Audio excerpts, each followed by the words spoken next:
Hello అండి, welcome to our channel. ఈరోజు వీడియోలో మనం పిల్లలకి బాగా నచ్చే తినుబండారం ట్రెడిషనల్ స్వీట్ రెసిపీ వెన్న ఉండలు తయారు చేసుకుందాం. దీనికోసం ముందుగా నేను ఒక వెడల్పాటి ప్లేట్ తీసుకొని అందులో జల్లెడ పెట్టాను. ఇప్పుడు ఇందులో 2 కప్పులు బియ్యపిండి తీసుకుంటున్నాను. ఇక్కడ చూపిస్తున్న ఈ కప్పుతోటి 2 కప్స్ తీసుకున్నానండి. అంటే సుమారు 1/2 kg ఉంటుంది. దీన్ని జల్లించుకోవాలి. ఇక్కడ పొడి బియ్య పిండి తీసుకున్నానండి. వెన్న ఉండల్ని మనం తడి బియ్య పిండితో కూడా చేసుకోవచ్చు. అంటే అరిసెల కోసం రెడీ చేస్తాం కదా, ఆ పిండి అయినా కూడా వాడుకోవచ్చు. ఇది జల్లించుకున్న తర్వాత ఇందులో నేను 5 స్పూన్ల వరకు వెన్న యాడ్ చేస్తున్నాను. మనం ఇంట్లో తయారు చేసుకున్న వెన్న తీసుకున్నాను. మనకి మార్కెట్లో బయట దొరుకుతుంటాయి కదండి, అవైనా కూడా వేసుకోవచ్చు.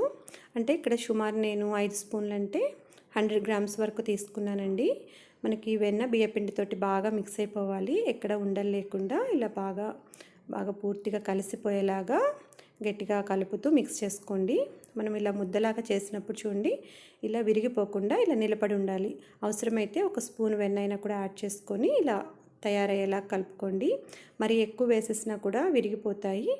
ఇలా రెడీ చేసుకున్న తర్వాత ఇప్పుడు ఇందులో కొంచెంగా పాలు వేసుకుంటూ దీన్ని చపాతీ ముద్దలాగా మిక్స్ చేసుకోవాలి. ఇక్కడ నేను పచ్చి పాలే వాడానండి. కాచిన పాలైతే పూర్తిగా చల్లారిన తర్వాత తీసుకోండి. ఇందాక నేను చూపించిన గ్లాస్ తోటి నాకు ఇక్కడ 1 గ్లాస్ మిల్క్ పట్టాయి. ఈ పిండిని మనం ఇలా చపాతీ ముద్దలాగా రెడీ చేసుకున్న తర్వాత దీన్ని చిన్న బాల్స్ లాగా చేసుకోవాలండి.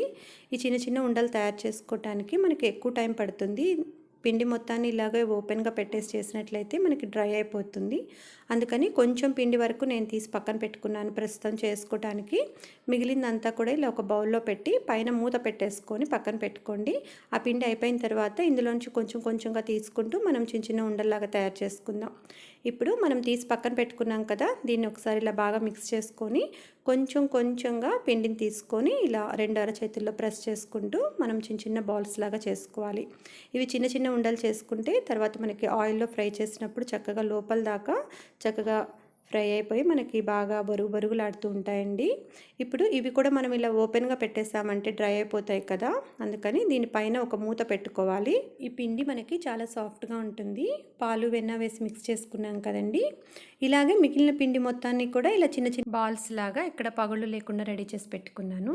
ఇప్పుడు వీటిని మనం డీప్ ఫ్రై చేసుకోవాలి. స్టవ్ మీద బాండి పెట్టుకొని ఆయిల్ వేసుకోండి. మీడియం ఫ్లేమ్లో పెట్టుకొని ఆయిల్ని హీట్ చేసుకోవాలి. ఆయిల్ వేడైన తర్వాత మనం రెడీ చేసి పెట్టుకున్న ఈ బాల్స్ని కొంచెం క్వాంటిటీగా ఒక ప్లేట్లోకి తీసుకొని మొత్తం కలిపి ఒకేసారి వేస్తున్నాను. వేసిన తర్వాత ఒక 1/2 మినిట్ వరకు అలాగే వదిలేసి తర్వాత మిక్స్ చేసుకోవాలి. చూడండి, మనం అన్నీ కలిపి వేసినా కూడా ఇవి ఒక్కదానికొకటి అతుక్కోకుండా దేనికి దానికి సపరేట్గా ఉంటాయండి. ఫ్లేము సిమ్కి మీడియంకి మధ్యలో పెట్టుకొని అడ్జస్ట్ చేసుకుంటూ వీటిని లైట్ గోల్డెన్ బ్రౌన్ కలర్ వచ్చేంత వరకు వేయించుకోవాలి. ఈ బాల్స్ లోపల దాకా చక్కగా ఫ్రై అయ్యి బొరుగులాడుతూ రావటం కోసం హై ఫ్లేమ్లో పెట్టకుండా తక్కువలోనే పెట్టుకొని వేయించుకోవాలి. మనకి మంచి కలర్ వచ్చిన తర్వాత వీటిని నేను ఒక ప్లేట్లోకి తీసేసుకుంటున్నాను.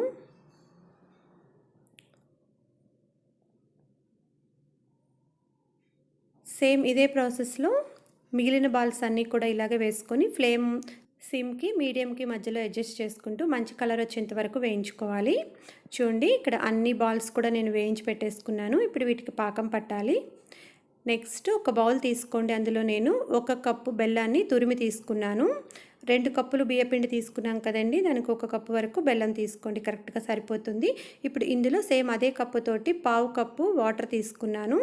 ఇప్పుడు స్టవ్ ఆన్ చేసుకొని మనం బెల్లాన్ని కరిగించుకోవాలి. బెల్లంలో మనకి డస్ట్ ఇంకా కొంచెం మట్టి ఉండడానికి అవకాశం ఉంటుంది కాబట్టి ముందు బెల్లాన్ని కరిగించుకొని తర్వాత వడకట్టుకున్న తర్వాత పాకం పట్టుకుందాం. చూడండి, ఇక్కడ బెల్లం మనకి పూర్తిగా కరిగిపోయింది కదా. నెక్స్ట్ స్టవ్ ఆఫ్ చేసుకొని దీన్ని నేను ఒక బౌల్లోకి వడకడుతున్నాను. లేకపోతే బెల్లాన్ని ముందుగానే ఒక బౌల్లో కరిగించుకొని మనం ఎందులో అయితే పాకం పట్టాలి అనుకుంటున్నామో ఆ బౌల్లో ఒకేసారి వడకట్టుకున్న సరిపోతుంది. ఇందాకటి ప్యాన్ని ఒకసారి క్లీన్ చేసుకొని అందులో మనం వడకట్టుకున్న బెల్లం వాటర్ వేసుకున్నాను. స్టవ్ ఆన్ చేసుకొని పాకం వచ్చేంత వరకు మరిగించుకోవాలి. ఒక 2 నిమిషాలు ఇలాగే మనం కుక్ చేసుకుంటే పాకం వచ్చేస్తుందండి. చూడండి, పాకం వచ్చిందా లేదా మనకి తెలియడం కోసం ఒక ప్లేట్లో కొంచెం వాటర్ తీసుకొని ఒక 2 డ్రాప్స్ మనం ఈ బెల్లం సిరప్ని అందులో వేసుకొని చెక్ చేసుకోవచ్చు. చేతితోటి ఇలా మనం దగ్గరగా అన్నప్పుడు మనకి ఇదంతా దగ్గరగా వచ్చి మన చేతికి రావాలి. అంతేకాని మరి ఉండలాగా అవ్వకూడదండి. ఇలా కొంచెం పల్చగా ఉన్నా మన చేతికి వస్తే సరిపోతుంది. ఇప్పుడు స్టవ్ ఆఫ్ చేసేసుకుందాం. పాకం వచ్చేసింది కదా. నెక్స్ట్ ఇందులో ఒక 1/2 స్పూన్ యాలకుల పొడి మంచి వాసన కోసం వేసుకుంటున్నాను. ఇది ఒకసారి కలిపేసుకుందాం. తర్వాత ఇందులో మనం ఇందాక వేయించి పెట్టుకున్నాం కదండి, ఈ బాల్స్ అన్నీ కూడా వేసేస్తున్నాను. స్టవ్ ఆఫ్ చేసేసుకోవాలండి పాకం వచ్చిన తర్వాత వెంటనే మనం. తర్వాత వీటిని యాడ్ చేస్తున్నాను. ఇవి వేసుకున్న తర్వాత బెల్లం పాకంలో మొత్తం అన్ని బాల్స్ కూడా బాగా మిక్స్ అయ్యేలాగా మిక్స్ చేసుకోవాలి. ఒక 5 నిమిషాలకి మనకి ఇదంతా కూడా దగ్గరగా గట్టిగా అయిపోతుందండి. చూడండి, మొత్తాన్ని కూడా బాగా మిక్స్ చేసుకోవాలి. కొంచెం సేపు ఇలా కలుపుకుంటూ ఉండండి. పాకం అంతా కూడా బాల్స్కి బాగా కలుస్తుంది. ఇదంతా బాగా కలిసింది అనుకున్న తర్వాత కొంచెం సేపు మనం కదిలించకుండా అలాగే పక్కన పెట్టేసినట్లయితే ఇవంతా కూడా మనకి గట్టిగా అయిపోతుంది. ఒక 5 నిమిషాలలో మనకి ఇదంతా గట్టిగా అయిపోతుందండి. చూడండి, ఇప్పుడు దీన్ని పక్కన పెట్టేస్తున్నాను. కొంచెం సేపటికి బాల్స్ కూడా అన్నీ ఒకదాంతో ఒకటి అతుక్కోకుండా అన్నీ సపరేట్గా అయిపోతాయండి. వెన్న ఉండలు తయారైపోయాయి. చూసారు కదండి, మనకి చాలా చాలా సింపుల్ రెసిపీ. మనకి ఎక్కువ టైం తీసుకునేదల్లా కూడా ఆ బాల్స్ ప్రిపేర్ చేసుకోవటం. ఇంట్లో ఎవరిదైనా హెల్ప్ తీసుకుంటే చాలా ఈజీగా తయారు చేసుకోవచ్చు. పిల్లలు కూడా చాలా ఇష్టపడే తినబండారం. మీకు కూడా ఈ రెసిపీ నచ్చితే ఒకసారి ట్రై చేసేయండి. Thank you so much for watching this video. ఈ వీడియో మీకు నచ్చితే ప్లీజ్ లైక్ చేయండి. వీడియోని మీ ఫ్యామిలీ అండ్ ఫ్రెండ్స్ తోటి షేర్ చేసుకోండి.